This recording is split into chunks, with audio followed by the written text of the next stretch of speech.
The Sovereign Odyssey by Amanda Bruce. Series Preamble. This series is not here to tell you who you are.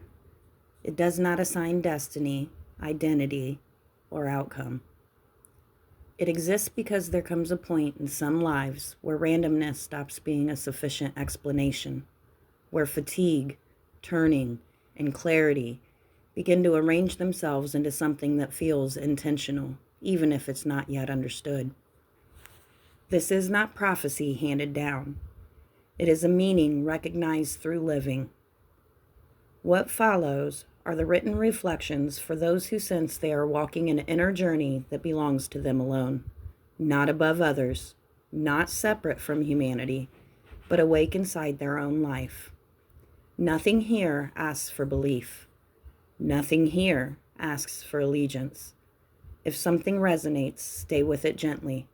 If it doesn't, you are free to set it down without force or justification.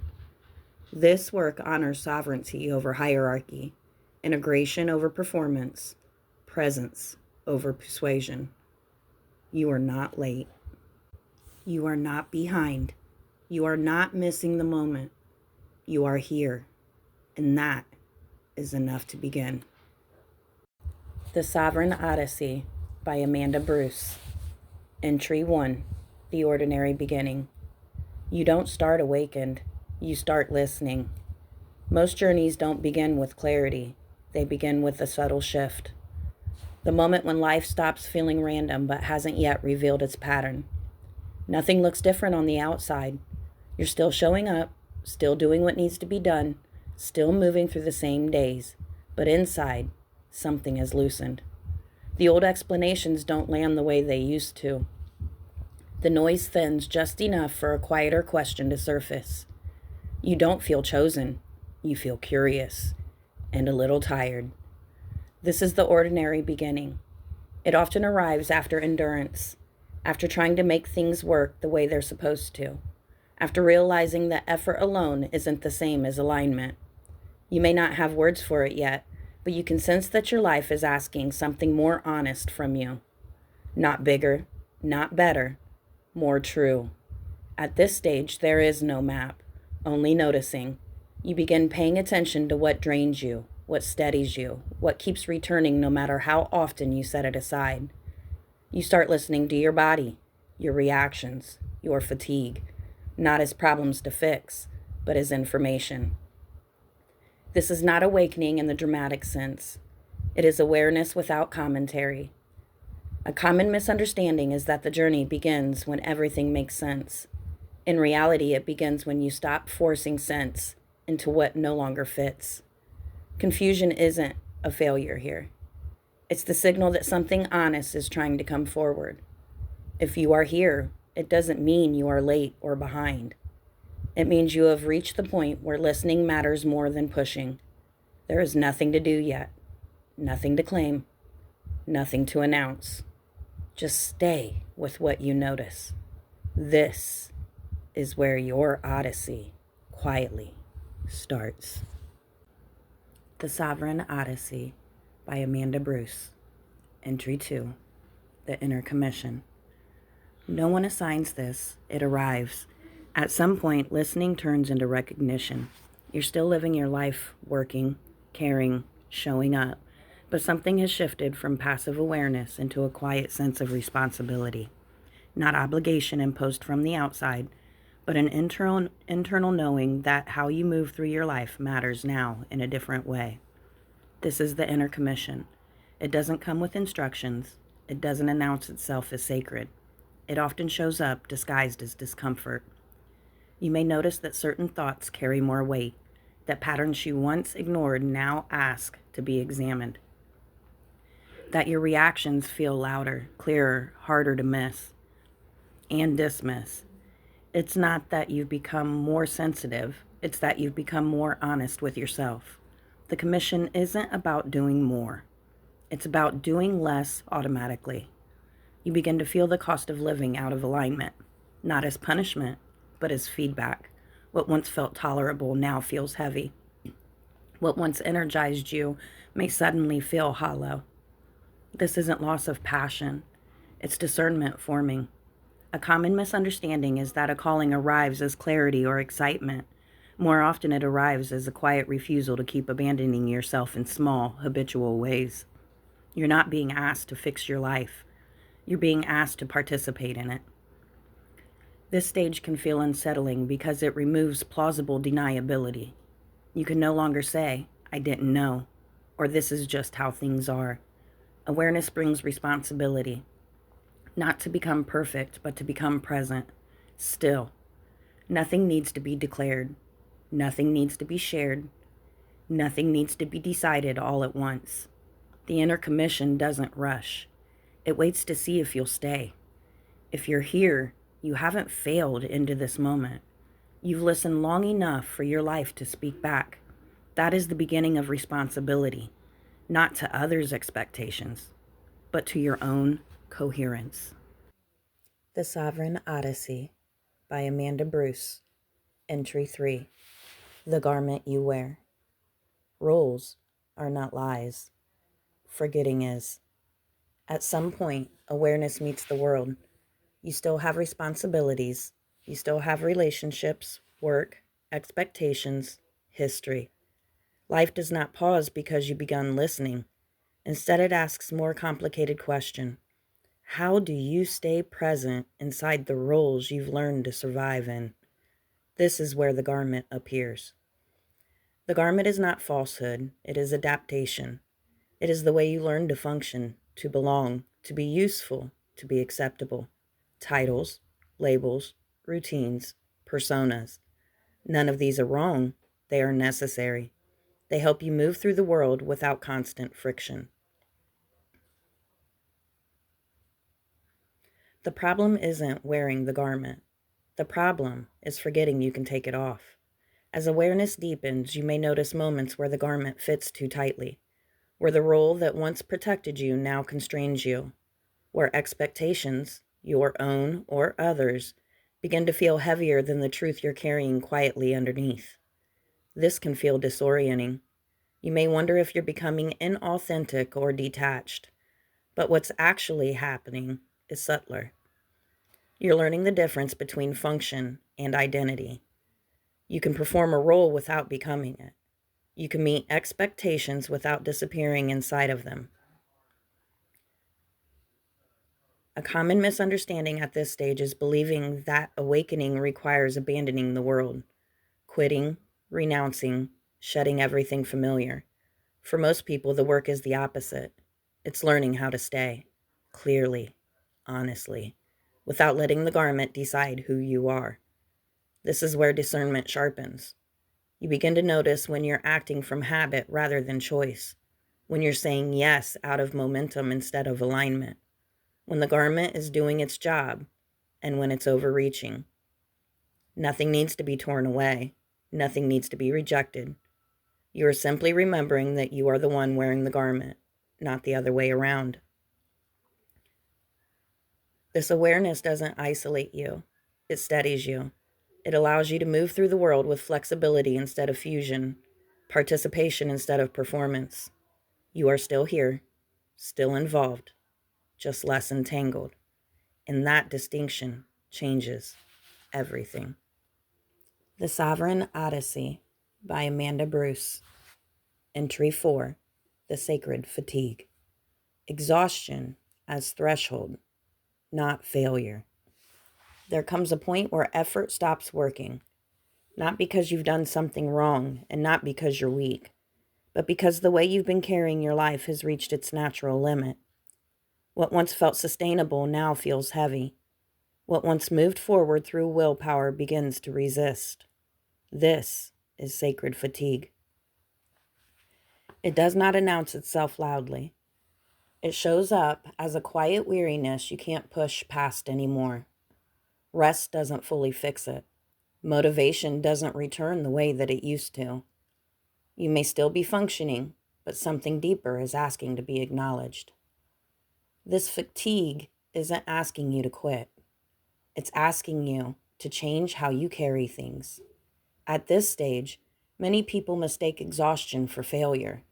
They assume they've lost momentum, discipline, or purpose. But sacred fatigue arrives after endurance, not before it. It shows up when you've already tried, sincerely, repeatedly, to make something work through effort alone. Your system is not shutting down, it's recalibrating. You may notice the old strategies stop responding. Pushing creates more resistance. Forcing clarity only creates fog. What used to motivate you no longer moves you in the same way. This can feel frightening if you relied on drive to survive.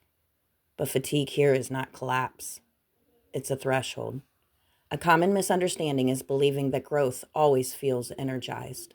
In reality, some of the most important transitions happen when the body and the mind finally refuse to be overridden, when rest becomes non-negotiable, when listening becomes more effective than effort. This stage asks for a different kind of strength, not persistence, but permission. Permission to pause without labeling it regression. Permission to simplify without calling it failure. Permission to let something end without needing to replace it immediately. Nothing needs to be fixed right now. Nothing needs to be proven. Sacred fatigue doesn't strip meaning from your life.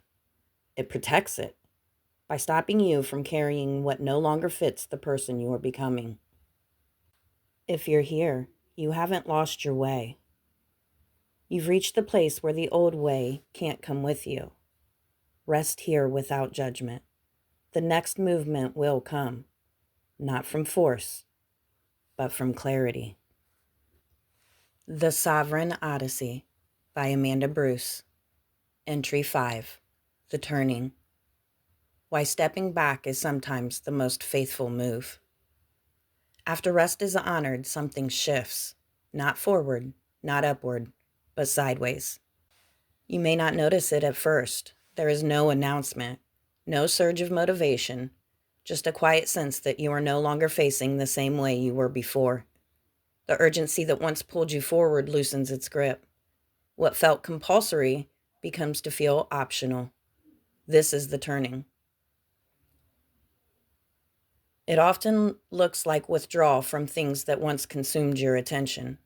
Less explaining, less defending, less reaching outward for confirmation.